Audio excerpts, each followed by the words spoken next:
Efésios capítulo 2. Enquanto você encontra, como eu já mencionei, passamos um tempo sem termos as exposições em Efésios, mas hoje, por graça do Senhor, por sua bondade, retornamos a este capítulo 2. Os irmãos devem lembrar, só falta para concluir o capítulo 2, essa última parte, que está do versículo 19 até o versículo 22. Do 19 ao 22, eu pregarei um sermão. Contudo, esse sermão ele será dividido em duas partes. Hoje eu apenas pregarei a primeira parte desse sermão. Então, quero que você entenda bem isso para não haver nenhum tipo de confusão. Não são dois sermões separados, mas um só sermão dividido em duas partes. E por que isso? Porque somente o versículo 19 nós temos muitas coisas aqui a ouvir da parte do Senhor, somente nesse versículo 19. Então eu vou pregar hoje apenas o versículo 19, a primeira parte desse sermão. Mas eu farei a leitura do 19 ao 22. Então vou fazer do capítulo 2, do 11 ao 22, que a gente já fez a leitura no momento contricional. Então do 19 ao 22, e lembrando, a exposição se dará apenas do versículo 19. Assim diz o Senhor nosso Deus. Assim, já não sois estrangeiros e peregrinos, mas concidadãos dos santos, e sois da família de Deus, edificados sobre o fundamento dos apóstolos e profetas, sendo ele mesmo, Cristo Jesus, a pedra angular, no qual todo o edifício bem ajustado cresce para santuário, dedicado ao Senhor, no qual também vós juntamente estáis sendo edificados para a habitação de Deus no Espírito. Amém. Oremos. Senhor nosso Deus, nós te pedimos que nesse momento nos ilumine, abra completamente o nosso entendimento, que nós venhamos, ó Deus, a entender sim a tua palavra, a tua vontade revelada a nós, e que ela seja aplicada em nossas vidas, Senhor. Nos coloca hoje diante desse texto de uma maneira, ó Deus, que não venhamos a resistir, que o Senhor vença toda resistência, todo tipo, ó Deus, de tentativa pecaminosa, de não se dobrar diante das verdades aqui exaradas. Ó Deus, que as promessas, que as verdades gloriosas do Evangelho fiquem também evidentes para o teu povo e haja consolo, haja conforto em seus corações. Mas também os imperativos, ó Deus, sejam claros e que nós os tomemos de maneira a entender que é o Senhor quem fala e assim venhamos a responder em obediência. Nos concede essa graça, ó Deus, nessa noite. Oramos gratos por retornar hoje a essa exposição, a esse livro aqui, e pedindo já que o Senhor Deus continue abençoando essa série.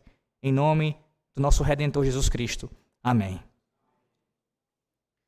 Meus irmãos, no último sermão, que foi pregado ainda em dezembro do ano passado, nós vimos que a cruz de Cristo, ela trouxe paz entre judeus e gentios. Agora, por meio do sacrifício do Filho de Deus, ambos, judeus e gentios, eles têm acesso ao Pai. Mas eu pergunto a você, deixa essa verdade, que já foi pregada e você já foi lembrado hoje sobre isso na leitura. Como é que pode haver paz num mundo de tanta confusão, de tanta incerteza? Como é que a nossa alma, como é que a sua alma pode sentir paz quando a segurança, quando essa ideia de segurança parece tão frágil e o nosso mundo está tão frequentemente em uma espécie de convulsão? Relacionamentos mudam, empregos desaparecem, a saúde, a sua saúde, a minha saúde, ela se deteriora, carreiras sucumbem. Como existir paz, como ter certeza de paz num contexto como esse? E que vantagem há em ter paz com os outros quando a vida pessoal, quando a sua vida pessoal está em frangalhos? Nós sabemos que as mudanças da vida, elas são inevitáveis. E essas mudanças, seja em qual for a área, elas costumam nos atingir de forma profunda. Quer nós vivenciemos uma mudança que seja mais agradável a nós, ou uma mudança que seja mais dolorosa. A vida sempre nos impele a dar o próximo passo, a caminhar. E deixar aquilo que nos é familiar, aquilo que nos é confortável, para trás. E embora nós saibamos que as mudanças elas são de fato inevitáveis, e até mesmo podem ser mudanças que já são aguardadas por nós, ou até mesmo planejadas, a mudança daquilo que é conhecido, que você já sabe, que você já tem conhecimento experimental daquilo, mudar dessa realidade, sempre parece algo que traz algum tipo de desorientação e te leva a uma situação desconfortável, desconcertante. O que poderia nos orientar? O que poderia, de fato, nos orientar diante das grandes mudanças da vida? Existe uma estrela chamada estrela polar. Essa estrela, meus irmãos, ela é a mais brilhante da constelação da Ursa Menor. E ao longo dos séculos, ela tem sido usada para nortear os navegantes. E mais recentemente, como uma espécie de farol cósmico para medir distâncias em todo o universo. A estrela polar que você decide usar para navegar através das difíceis épocas de transição, ela é importantíssima. Quem é a sua estrela polar? Por quem você é orientado? Quem é que conduz a sua vida? E especialmente nesses contextos de mudanças, sejam elas para uma situação mais agradável ou não. Quem é que guia você? Meus irmãos, o apóstolo Paulo ele nos ajuda a encontrar nesse texto aqui em quem nós devemos confiar, em quem nós devemos nos amparar e termos plena certeza que somos perfeitamente orientados. Lembre-se que aqueles crentes de Éfeso passaram por muitas mudanças. Eles haviam abandonado o paganismo, abraçado a fé no Deus único e verdadeiro. Isso trouxe certamente problemas com seus familiares, no seu contexto social, abandonando ali toda uma prática, toda uma vida que era de costume deles, e agora passam, através dessa mudança e sabiam exatamente, viviam exatamente esse tipo de contexto. Tudo era novo, desconhecido e certamente desafiador. E a pergunta é, como preparar esses santos para essas transições? Como é que o apóstolo Paulo poderia trazer essa orientação para eles? O que ele iria dizer nesse contexto? Como é que Paulo faz isso nesse texto? Ele lembra os Efésios e lembra a igreja presbiteriana Betel e todos os que estão aqui reunidos nessa noite, de que a igreja de Cristo, o povo do Senhor, é amado por Ele e está firmemente seguro nele. Vou repetir. A igreja de Cristo ela é amada por Ele, por Cristo, e está firmemente segura nele. Vamos em 3 pontos. No versículo 19, nós veremos os 2 primeiros pontos aqui. Na verdade, o que nós temos do 19 ao 22, meus irmãos, são 3 imagens, 3 aqui metáforas que o apóstolo Paulo utiliza para se referir à igreja. No 19, nós temos 2. A primeira é a igreja sendo retratada como um reino. Logo em seguida, ainda no versículo 19, ele se refere à igreja como sendo uma família. E do versículo 20 ao 22, ele trata da igreja como sendo um templo. Então você observa a igreja como um reino, uma família e também como sendo um templo. A parte do templo, como eu mencionei, nós veremos no próximo dia do Senhor. Hoje somente a igreja sendo vista como um reino e também como uma família, no versículo 19. Através dessas 3 características da igreja, nós vemos que o nosso Deus, nosso Cristo, nos ama e nele estamos firmemente seguros. Observe novamente o versículo 19. Veja como Paulo começa essa parte. Ele diz: assim já não sois estrangeiros e peregrinos. Observe como Paulo aqui ele desenvolve as implicações que ele tratou do versículo 13, especialmente do 14 até o 18. No original grego, meus irmãos, aqui essa expressão que está traduzida no português como assim, na verdade são duas conjunções que são usadas nesse início do versículo 19 com o fim aqui de reforçar essa ideia de conclusão. Ou seja, Paulo conclui a sessão anterior e agora ele introduz uma sequência lógica em seu raciocínio. Ou seja, ele vem apresentando essa realidade do que Deus fez por judeus e gentios através de Cristo, através da sua obra. E aí, nessa toada, no versículo 19, ele chega a essa conclusão. Assim, sendo assim, consequentemente, portanto, porque Deus fez isso em Cristo por nós, e aí ele introduz essas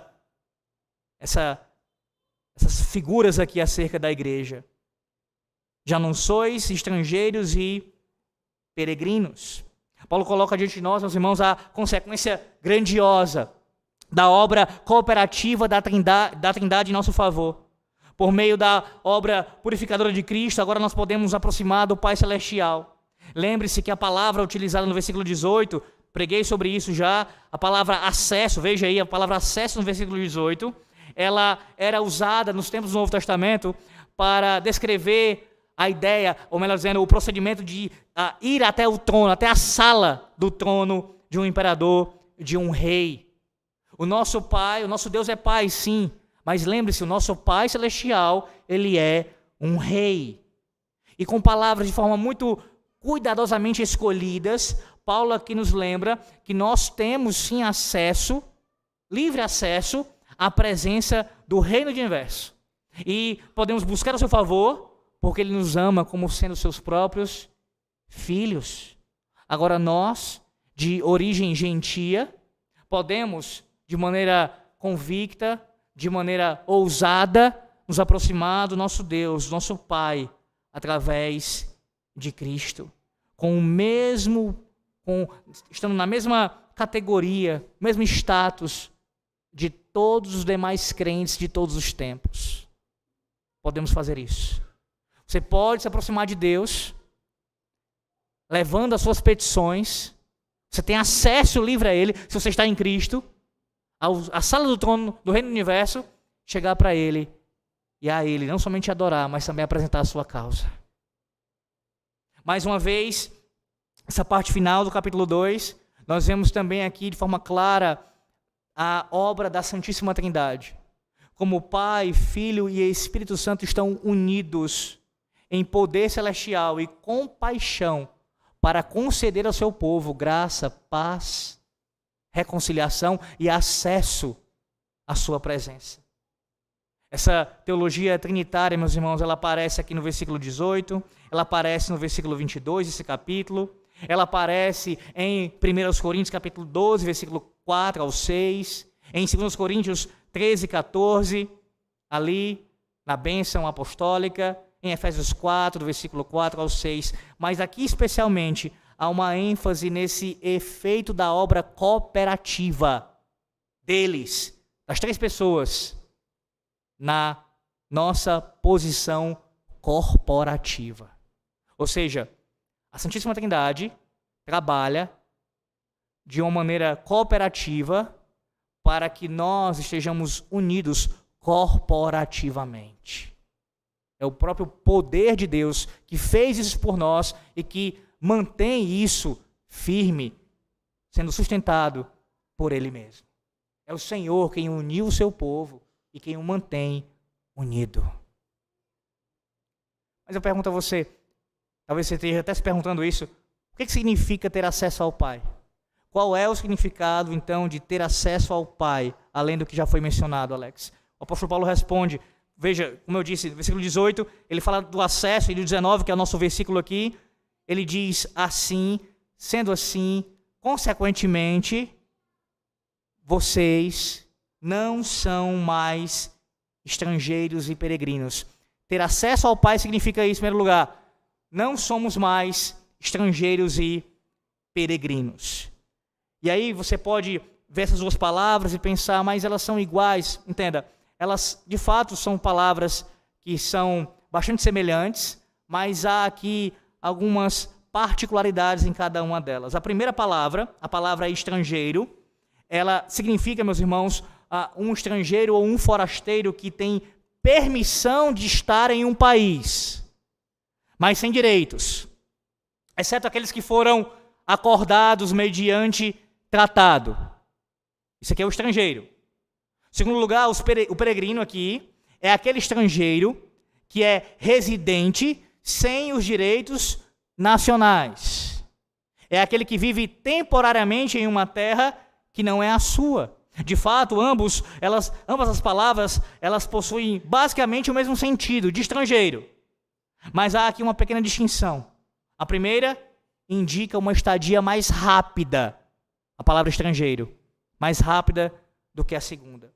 Há um comentário que diz o seguinte, que a primeira palavra aqui, o primeiro tipo aqui de categoria de estrangeiro é parecido com o turista, que viaja por terra estrangeira, que tem com o país do viajante, o seu país de origem, um acordo que ele concede direitos de viagem. O segundo aqui, a palavra peregrino, é parecido com alguém que reside legalmente em um país estrangeiro com um visto de residência.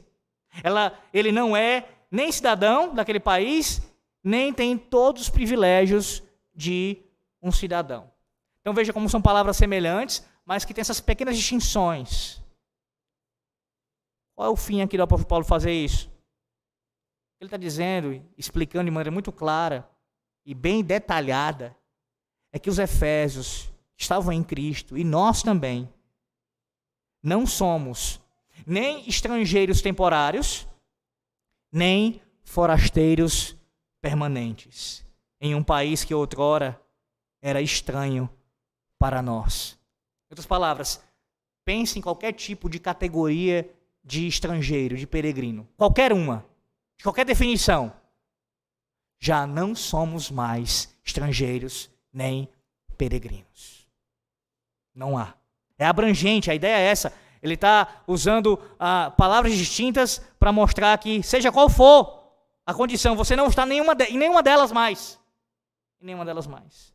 É exatamente o oposto daquilo que ele descreveu no início desse capítulo, ou melhor dizendo, na segunda parte desse capítulo, versículos 11 e 12. Veja mais uma vez, versículos 11 e 12 do capítulo 2. Portanto, lembrai-vos de que outrora, vós, gentios na carne, chamados incircuncisão, por aqueles títulos circuncisos na carne, por mãos humanas, ou seja, vocês eram incircuncisos. Naquele tempo, estáveis sem Cristo, separados da comunidade de Israel, e estranhas alianças à promessa, não tendo esperança, e sem Deus no mundo. Aí ele diz no versículo 19, vocês já não são mais estrangeiros nem peregrinos. Percebe o contraste? Todas as promessas, todos os privilégios, todo o acesso é irrestrito a cada um de vocês que creram no Senhor e Salvador Jesus Cristo. Não há aqui uma diferença de categoria, como se um judeu fosse mais salvo do que você. Claro que não. Judeu e gentil em Cristo possuem a mesma posição, os mesmos privilégios. E aí suscita aqui uma segunda pergunta. O que somos então? Se não somos mais estrangeiros e peregrinos, e claro que explicar isso já nos traz a ideia do que significa, mas de forma mais específica, o que é que significa? O versículo diz, Paulo fala, mas concidadãos dos santos, Veja como Paulo, ele sempre de forma didática, primeiro mostra pela negativa o que nós não somos, e em seguida, de maneira positiva, ele diz o que nós somos agora. Vocês não são mais estrangeiros e peregrinos, e vocês são agora com cidadãos. E sim, há aqui uma ideia de ênfase. A conjunção que é usada aqui no original, traduzida por mas, ela traz essa ideia de um forte contraste. É uma declaração firme do apóstolo Paulo. Lembra do que ele fez também no versículo 4, aqui do capítulo 2? Descreveu a realidade da humanidade sem Deus, sem Cristo. Qual é? De depravação total. Até que no versículo 4 ele diz, mas Deus. Pronto, semelhantemente está fazendo aqui o mesmo.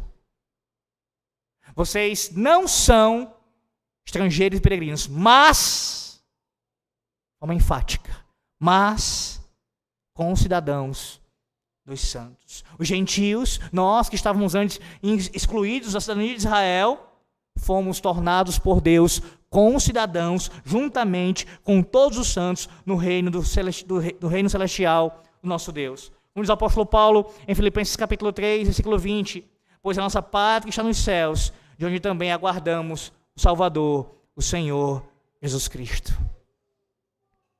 Meus irmãos, quem já teve a experiência de passar por isso, nós, pelo menos aqueles de nós que não passou, mas pelo menos temos uma ideia do que lemos, do que assistimos os outros falarem, uma ideia mais vaga, é claro. Aqueles que vão para um outro país, que vão para uma outra nação, sabem das privações que ali tem que passar.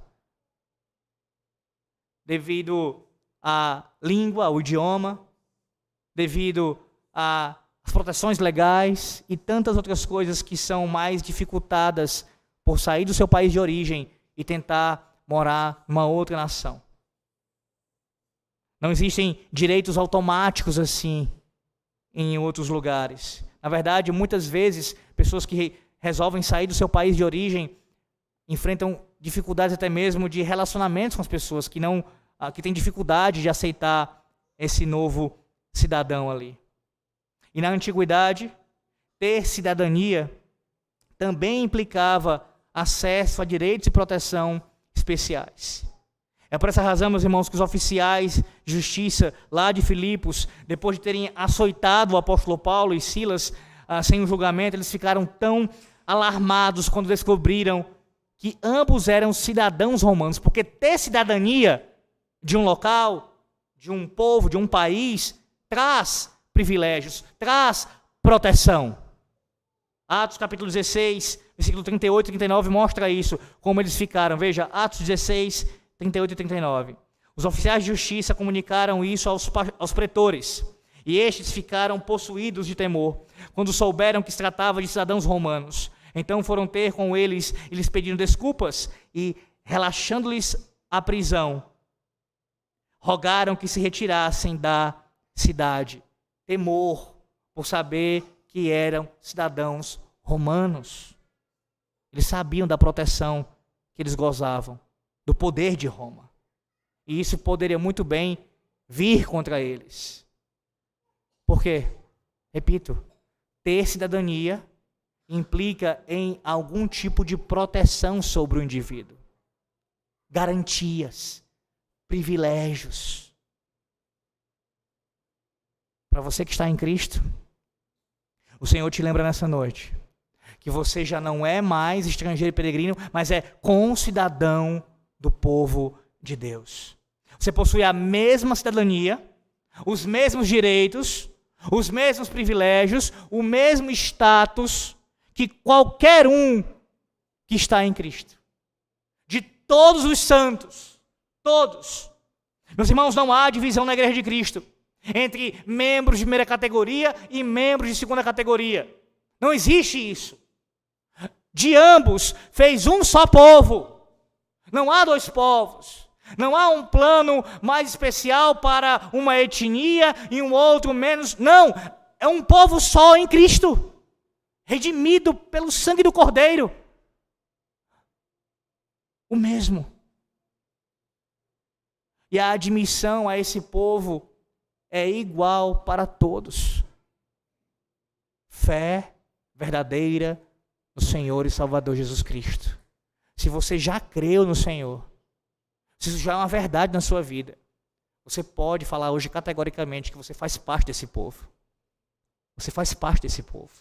Você possui essa cidadania dos santos. Você é concidadão dos santos, por meio de Cristo. Pense nos privilégios, pense nas promessas, pense nas bênçãos que o Senhor Deus promete conceder ao seu povo e já tem concedido. Pense em tudo isso, medite em tudo isso e creia e abrace tudo isso. Porque você tem essa cidadania se está em Cristo. O apóstolo Paulo nos lembra com isso, meus irmãos, que se temos essa cidadania celestial, há uma garantia da proteção do céu sobre o seu povo, sobre nós.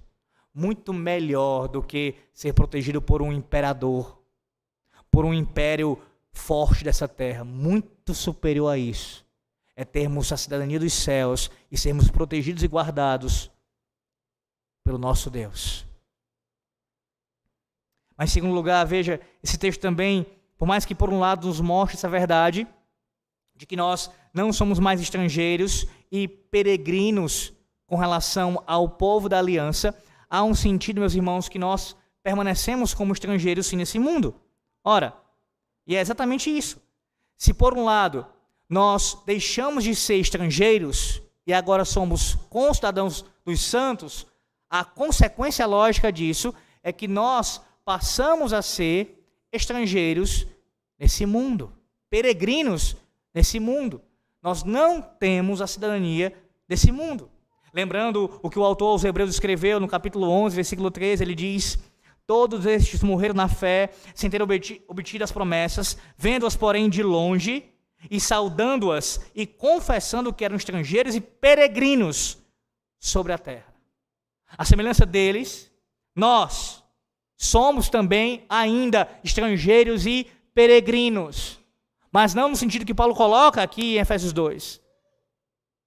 Mas no sentido de que, com relação a esse mundo, às coisas desse mundo, ao pecado, às promessas do pecado, aos privilégios do pecado, somos estrangeiros e peregrinos com relação a essas coisas. O apóstolo Paulo também nos lembra em Filipenses 1, 27, que se de fato nós somos estrangeiros, veja o que ele diz acerca de qual deve ser o nosso comportamento com essa cidadania celestial. Filipenses 1, 27.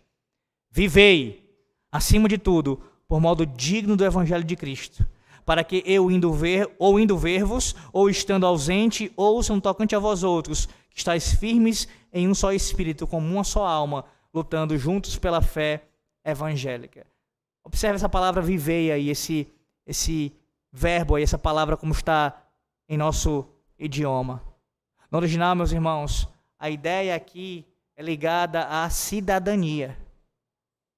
É viver de acordo com a cidadania dos céus. Viver como um cidadão, essa é a ideia. Vivei, implicitamente, no caso no texto original isso fica claro. Vivei como um cidadão.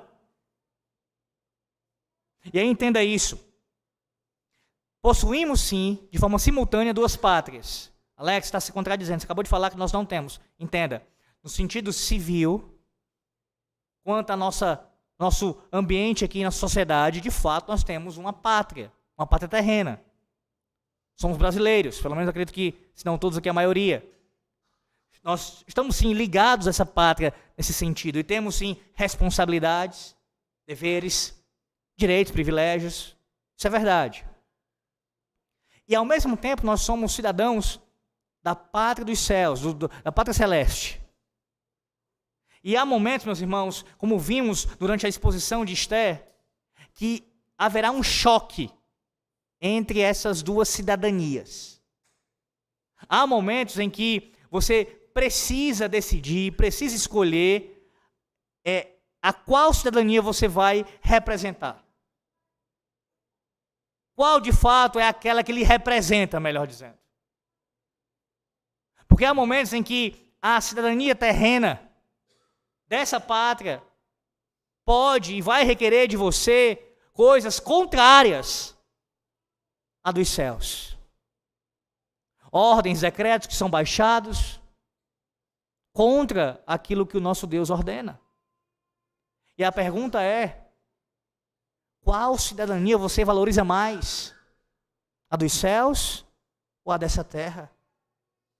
Quando Paulo escreve Filipenses 1, 27, Ele está falando exatamente sobre exercer a nossa cidadania celestial de modo digno. Digno do Evangelho de Cristo. Significa conduzi-la em harmonia com as responsabilidades que o Evangelho nos impõe. Percebe? São bênçãos, são privilégios, mas ao mesmo tempo são responsabilidades que recebemos por termos essa cidadania celeste. Quando eu disse que parecia ali teria uma aparente contradição, quando eu falei o seguinte: a nossa dupla cidadania é essa, celestial e terrena. Essa terrena em si não é pecaminosa. Pode ser que haja momentos em que ela requeira coisas pecaminosas. Mas o contraste que eu tracei anteriormente é com relação a ouvir e a ser conduzido por esta era, por esse mundo. Aí não, aí nesse caso você de fato é um peregrino, é um estrangeiro. Você não tem a cidadania mundana nesse sentido. Não mais. Você não é mais alguém que está alienado do povo de Deus. Você é concidadão dos santos. Quero lembrar dessa noite que pátrias terrenas são transitórias. Pare para pensar no seu país, o nosso país. Por volta de alguns séculos, o nosso país, pelo menos não como é conhecido hoje, existia. Pátrias são transitórias. Demarcações geográficas, elas mudam com o tempo. Percebe o quão tolo é alguém ser apegado demasiadamente a essas coisas? Os chamados patriotas que nós temos por aí, e aí entenda isso, eu estou falando no sentido negativo da coisa. Quando pessoas chegam à idolatria da pátria, a não tratar a pátria de forma respeitosa como se deve, honrar, mas que passam a tratar de uma maneira a mais do que isso, forma pecaminosa mesmo, idólatra. Coisas transitórias. Lembre-se que você serve melhor a sua pátria terrena quando você é fiel à sua pátria celestial. A melhor maneira de você servir a sua pátria terrena e de eu servir é sermos fiéis à nossa pátria celestial. De fato, é maravilhoso lembrarmos da proteção que nós temos, dessa cidadania, mas também ela nos exorta a vivermos em conformidade com aquilo que ela significa. E eu pergunto a você, como é que você tem se portado nessa terra? Como um cidadão do reino dos céus ou um impostor? Alguém que vive de maneira ilegal nesse reino. Veja, Paulo está dando essa imagem aqui. Não estrangeiros, não peregrinos, mas concidadãos dos santos. Você é de fato um concidadão dos santos? Ou a semelhança de alguém que entra num país de forma ilegal e tenta ali se disfarçar de um natural da terra, você o faz com relação à igreja. Você até pode aparentar ter a cidadania, mas de fato a sua cidadania ainda é mundana. Eu pergunto a você, é esse o seu caso nessa noite? Se for essa a sua situação, você ainda não conheceu o Evangelho de Cristo. Você ainda não se arrependeu dos seus pecados. O apóstolo Pedro nos lembra, meus irmãos, no capítulo 2, sua epístola, o apóstolo Pedro, primeira epístola de Pedro, capítulo 2, versículo 11, diz: Amados, exorto-vos como peregrinos e forasteiros que sois, a vos absterdes das paixões carnais que fazem guerra contra a alma. Percebe? Pedro, ele usa aqui a expressão de peregrino, de forasteiro, dizendo que nós somos isso. E não há contradição com o apóstolo Paulo. Porque Paulo está falando com relação a esse aspecto, de não ser mais do mundo e agora ser do povo de Deus. E Pedro está dizendo, porque vocês são povo de Deus e não são do mundo, são de fato estrangeiros e peregrinos, forasteiros para esse mundo. Por isso exorto-vos a viverem em conformidade com essa cidadania. Se você está em Cristo, você é lembrado nessa noite que tem acesso ao Pai, por meio dele, em um Espírito. E isso significa que você e eu, nós somos cidadãos desse reino. Logo, consequentemente, nós temos que nos submeter à única lei desse reino. A palavra do nosso Deus. A sua palavra revelada a nós. Esta é a constituição do reino. acima de qualquer constituição nacional. E como muitas vezes as constituições de países são contrárias em vários aspectos à palavra do nosso Deus. Quando pensamos nas dificuldades que nós temos, precisamos lembrar também que a nossa pátria ela é superior, ela é mais importante e ela é muito mais gloriosa do que qualquer privilégio que podemos gozar nessa terra. Mas eu lhe lembro, antes de passar para o segundo ponto, se você não é um cidadão do reino, se você é um impostor, você não tem acesso ao rei. O que é dito no versículo 18, que aqueles que são cidadãos do versículo 19, têm acesso, isso não é para você. Quando você ora, quando você canta, você ora e você canta para si mesmo. Não na presença, não na sala do trono, não no Santo dos Santos, mas para você mesmo. Se você quer ter acesso a Deus, acesso a Ele só há uma maneira, só há um caminho, através de Cristo. Arrependa-se hoje, se você ainda não confessou, e creia nele como seu suficiente e único Salvador. Mas além de reino, uma outra imagem que o apóstolo Paulo nos traz aqui, outra metáfora, é da igreja como uma família. No versículo 19 ainda, como eu disse, versículo 19, ele diz: e sois da família de Deus. Observe como o apóstolo Paulo, ele aprofunda ainda mais essa questão. Se parar para pensar, meus irmãos, a metáfora do reino aqui, por mais que seja assim algo maravilhoso e muito rico, com muitas implicações, ela ainda é mais abrangente, eu digo, é mais largo essa ideia. Se você parar para pensar agora, quando ele usa a expressão família, ele trata a questão de uma maneira mais íntima. Somos sim um reino, somos um povo, uma nação santa, mas somos mais do que isso. Somos uma família. Somos próximos, como uma família. Estamos ligados como uma família. Temos intimidade uns com os outros, como uma família. Não é exatamente assim que nós nos tratamos? Irmãos, irmãs. Que poderia ser mais íntimo do que isso? Irmãos, irmãs. Sim, meus irmãos, nossos privilégios eles ultrapassam os privilégios de cidadania. Paulo agora estreita o círculo de intimidade para aqueles que faziam parte da igreja de Éfeso. Ele os aperta ainda mais ao dizer às pessoas que são diferentes quanto à sua etnia, à sua classe social e origem. Vocês podem ter inúmeras diferenças de educação, de questões econômicas, mas vocês são da família de Deus. Vocês são família de Deus.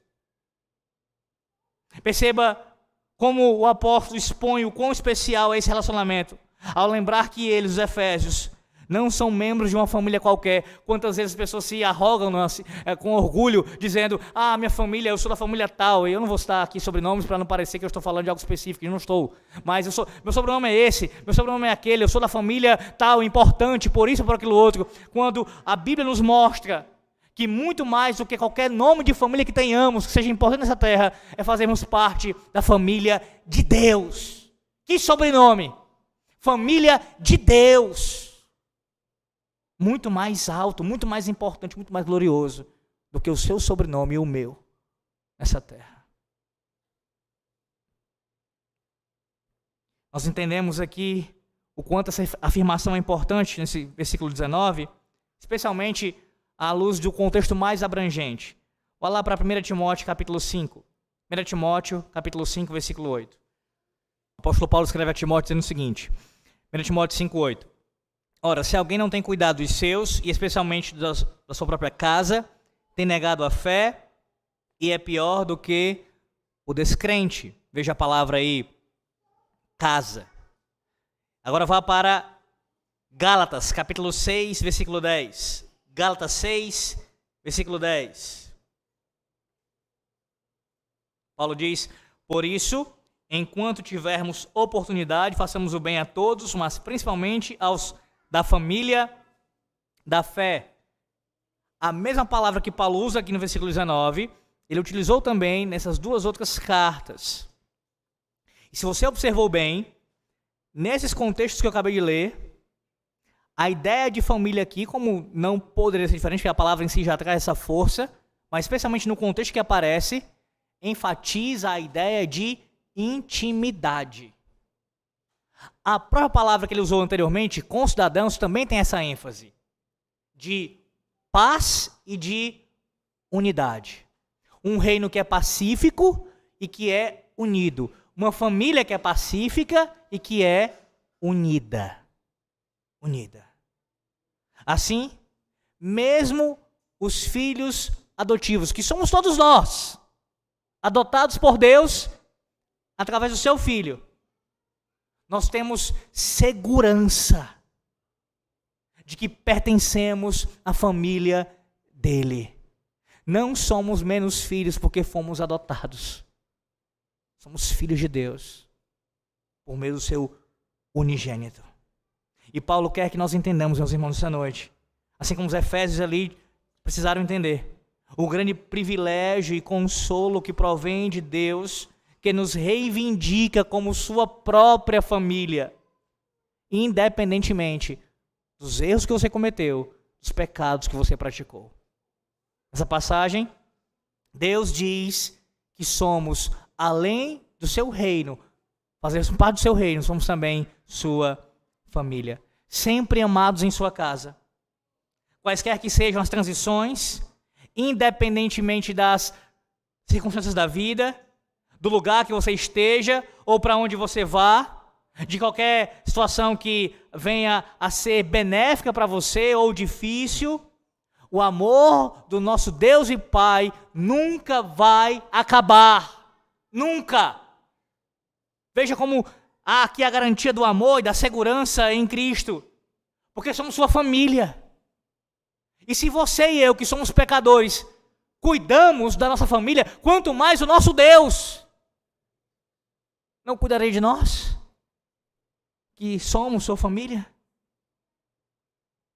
Meus irmãos, o seu poder e proteção celestiais nos acompanham em qualquer lugar que nós estivermos, perto ou longe, morando no Brasil ou em outro país, em lugares conhecidos ou desconhecidos. Nós somos cuidados pelo nosso Deus, por sermos seu reino e também sua família. A nossa confissão de fé, no capítulo 25 da igreja, na seção 2, diz o seguinte: a igreja visível, que é católica ou universal sob o evangelho, não mais confinada a uma nação como sob a lei, consiste em todos aqueles que por todo o mundo professam a verdadeira religião, juntamente com seus filhos, e são, veja, a nossa confissão de fé, como sempre, precisa, como sempre, fiel ao que a palavra de Deus diz, e são o reino do Senhor Jesus Cristo, e família, e casa de Deus, no qual fora dela não há possibilidade ordinária de salvação. Essa é a descrição confessional de igreja, a descrição que você está ouvindo aqui desde o início desse sermão. Reino e família.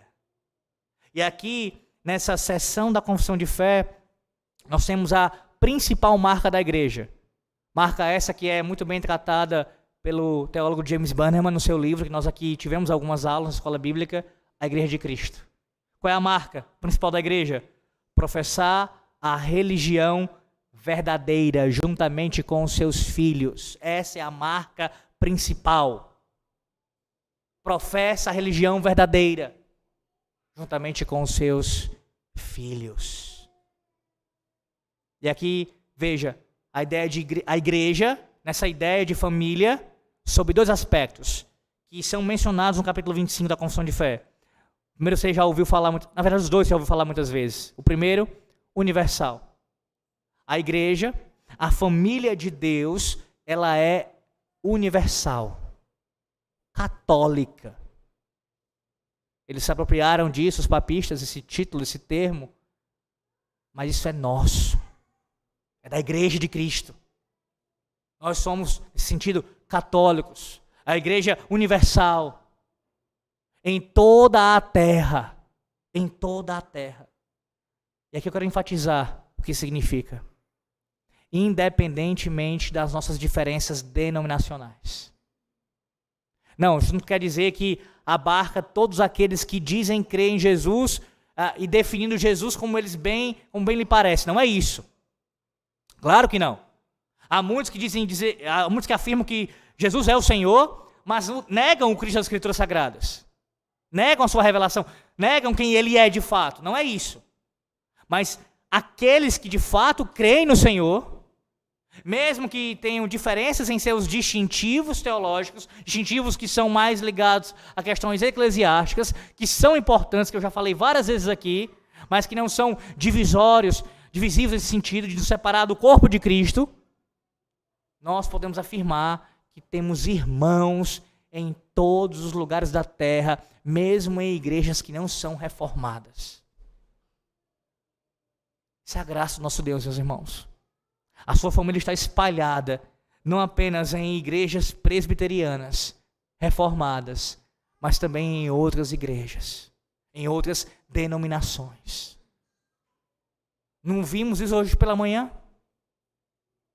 Vários dos irmãos que estavam presentes hoje aqui pela manhã não eram presbiterianos, eram de outras igrejas, inclusive pastor. Mas nós estamos unidos por laços que são muito mais profundos, muito mais firmes, muito mais preciosos. Estamos unidos em Cristo. Em Cristo.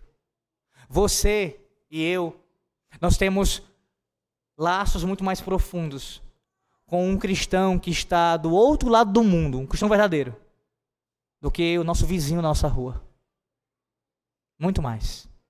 Mais ainda. Você é muito mais próximo de alguém que está em Cristo do que do seu pai, da sua mãe ou do seu filho que não está em Cristo. A intimidade é muito maior, a relação é muito mais profunda. Porque essas questões de filiação, de família terrena, elas passarão, meus irmãos. Mas a nossa comunhão em Cristo, de família cristã, é eterna. Eterna. O segundo aspecto, a igreja, a família de Deus é universal, e por isso precisa lembrar que, a despeito das diferenças eclesiásticas, nós temos a família em vários lugares, mas também a igreja, a família, ela é local. Local. E aí talvez para você fique assim, aí é melhor de entender, não tem tanta diferença. Será que não tem? Quantas vezes estamos na mesma igreja local, a mesma placa lá fora, e nossas diferenças parecerem maiores do que com quem está lá, do que com pessoas que estão lá fora. Diferenças absurdas. Temos problemas, temos falas que foram atravessadas ou mal compreendidas em nossa vivência na igreja local. Mas para pensar um pouquinho. Qual é a imagem que o apóstolo Paulo está usando aqui?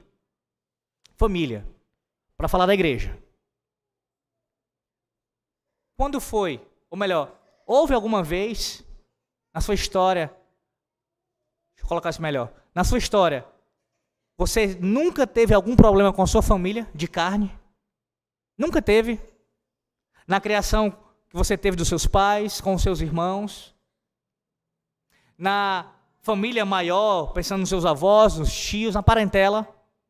Agora, depois de casado e com seus filhos, com os netos, você nunca teve um problema, uma discussão, um desentendimento, até um afastamento temporário de alguém que você ama e que ama você, alguém que está ligado a você por esse laço de família terrena. Nunca houve um problema.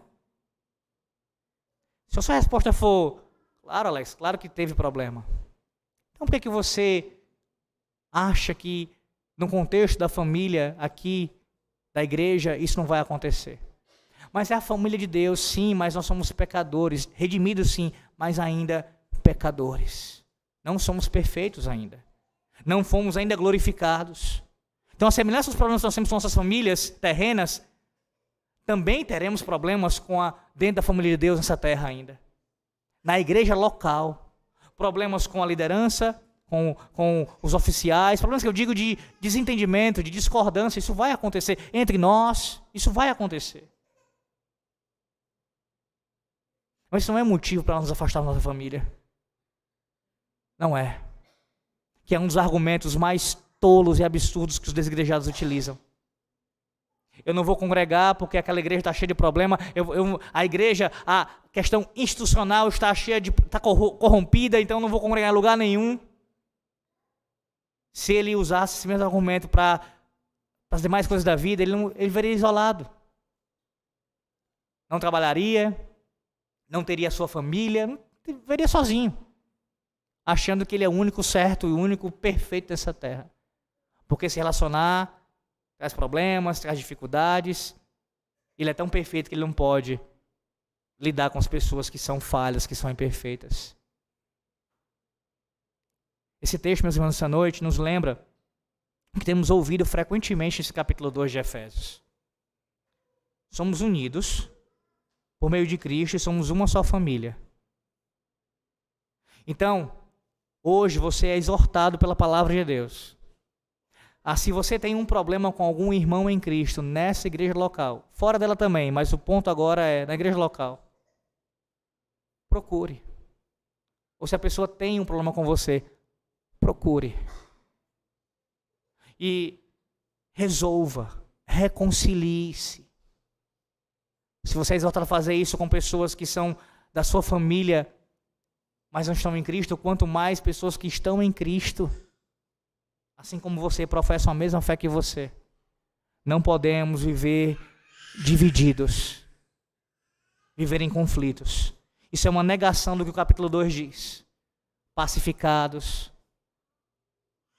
com acesso, unidos, redimidos.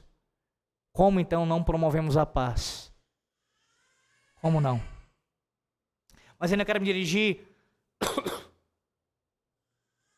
a você que talvez não tenha tido a oportunidade de ter crescido com um pai presente, ou na falta mesmo de uma mãe. Você percebe a gloriosa verdade que esse texto nos mostra aqui, e mostra para você o consolo que ele te dá? Você que não teve pai, não teve mãe. Você, hoje, que está em Cristo, tem uma família. Deus concedeu a nós pais. O quinto mandamento trata sobre isso quando fala da relação dos superiores para com os inferiores. Deus coloca o conselho dentro de uma igreja, os presbíteros, para serem os pais que vão guiar o povo. Assim como nós somos nossos pais, biologicamente falando, ou nossos pais que nos criaram, os governantes são nossos pais. Esse é o cuidado de Deus para conosco. Então, por mais que você tenha sentido a falta de um pai ou de uma mãe, hoje, você que está em Cristo, você tem pais nessa igreja. Estou falando de pais. Homens e mulheres mais velhos que podem lhe orientar e lhe ajudar na caminhada cristã. E para você que não teve filhos na carne, e talvez nunca tenha, e eu não estou falando aqui da possibilidade de você adotar, o que é maravilhoso, que é uma expressão do Evangelho, adotar uma criança. Mas não é meu ponto aqui. Estou falando para aqueles que não fizeram isso e não o farão, seja por qual for a razão. Você que não teve filhos e nunca terá. Para você também é essa palavra, nosso Deus. Quantos filhos, quantas filhas Deus não tem te dado? Filhos espirituais. Rapazes, moças, crianças. Deus tem colocado sob a sua tutela espiritual, no sentido de aconselhar, de orientar, de ser uma testemunha viva para essas pessoas na palavra. Que consolo, meus irmãos. Que consolo. Somos família de Deus. Passamos a ter novos pais, filhos, irmãos. irmãos. Lembre-se do que os reformadores tanto falaram, nossos pais falaram sobre isso. A igreja de Cristo é a nossa mãe.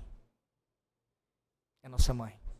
Somos nutridos, somos sustentados, somos cuidados, protegidos no ambiente, na vivência da igreja, da família de Deus. Você não é um bastardo. Não tem razão, não tem motivo para você se sentir assim, isolado. Você é da família de Deus. E eu sei que nesse processo há muitas questões que podem se levantar. Do tipo, mas tem pessoas que são mais complicadas, mais difíceis. Acabei de falar que isso existe, mas não é justificativa para você não buscar aprofundar seus relacionamentos com a sua família da fé. Agora, como é que a gente consegue viver isso? João capítulo 13, versículo 34. João 13, 34. Novo mandamento vos dou, que vos ameis uns aos outros, assim como eu vos amei, que também vos ameis uns aos outros. É somente amando, obedecendo de forma clara o que o nosso Deus diz. Somos a família de Deus e o próprio Espírito Santo intercede em nosso favor com uma ternura muito maior que a nossa dureza. Sempre sussurrando em nosso coração aquilo que o céu anuncia ao mundo. Você é meu filho. E Deus lhe lembra isso essa noite. Você é meu filho. Em Cristo você é o meu filho. Estamos aqui diante de vários filhos de Deus que tem essa paternidade celestial. E essa relação vertical necessariamente leva a essa relação também horizontal, uns para com os outros. Meus irmãos, talvez vocês perguntem, mas Alex, o quanto é que é firme ou então fraco o nosso relacionamento com o Pai Celestial? Corremos o risco de perdê-lo? Como é que a gente pode ter de fato certeza do Pai, do amor do Pai, num mundo repleto de transições? Eu já compreendi até agora isso acerca do reino, da família. Mas há alguma coisa mais a dizer sobre isso? Que fortaleça ainda mais essa certeza de que somos amados e estamos seguros em Deus? Creio que o que foi dito já é suficiente, o versículo 19. Mas Deus tão graciosamente nos concede ainda mais. Do 20 ao 22, Paulo nos mostra isso de forma ainda mais profunda. Mas por hoje, você precisa entender pelo menos o seguinte: que sim, você é amado por Deus. Está sim seguro nele. E como é que você sai daqui sabendo disso? Você é um cidadão do reino e você é membro da família de Deus. Duas garantias de que você é amado por Deus e nele está seguro. Na próxima semana, se Deus quiser, nós veremos isso com relação à figura do templo. Como Deus mostra o seu amor e a segurança que temos nele, nesse fato de sermos um templo do nosso Deus. Amém. Oremos, meus irmãos.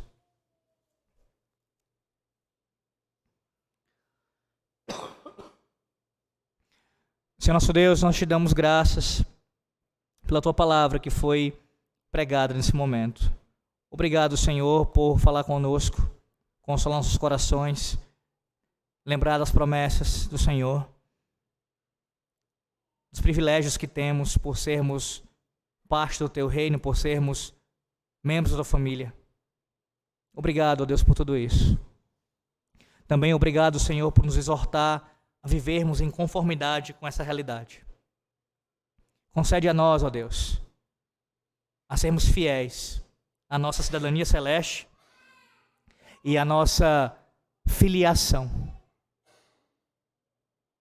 Concede aos homens, mulheres e crianças dessa igreja que sejam pacificadores, que não fomentem a briga e a dissensão, mas que trabalhem para que essa igreja local seja unida e pacífica. Porque já fomos pacificados, já fomos unidos. já fomos reconciliados, já temos acesso. Ó Deus, nos ajuda. Quebra qualquer tipo de raiz de amargura no coração, Senhor. De dificuldade de perdoar e de pedir perdão. E que o teu santo evangelho, o evangelho da cruz, que reconcilia os piores inimigos, nessa noite, traga efeito aos corações aqui que ouviram essa mensagem. E possamos ver esses efeitos tão prontamente em nossas vidas. Oramos, ó Deus, com o perdão dos nossos pecados, em nome de Jesus Cristo. Amém.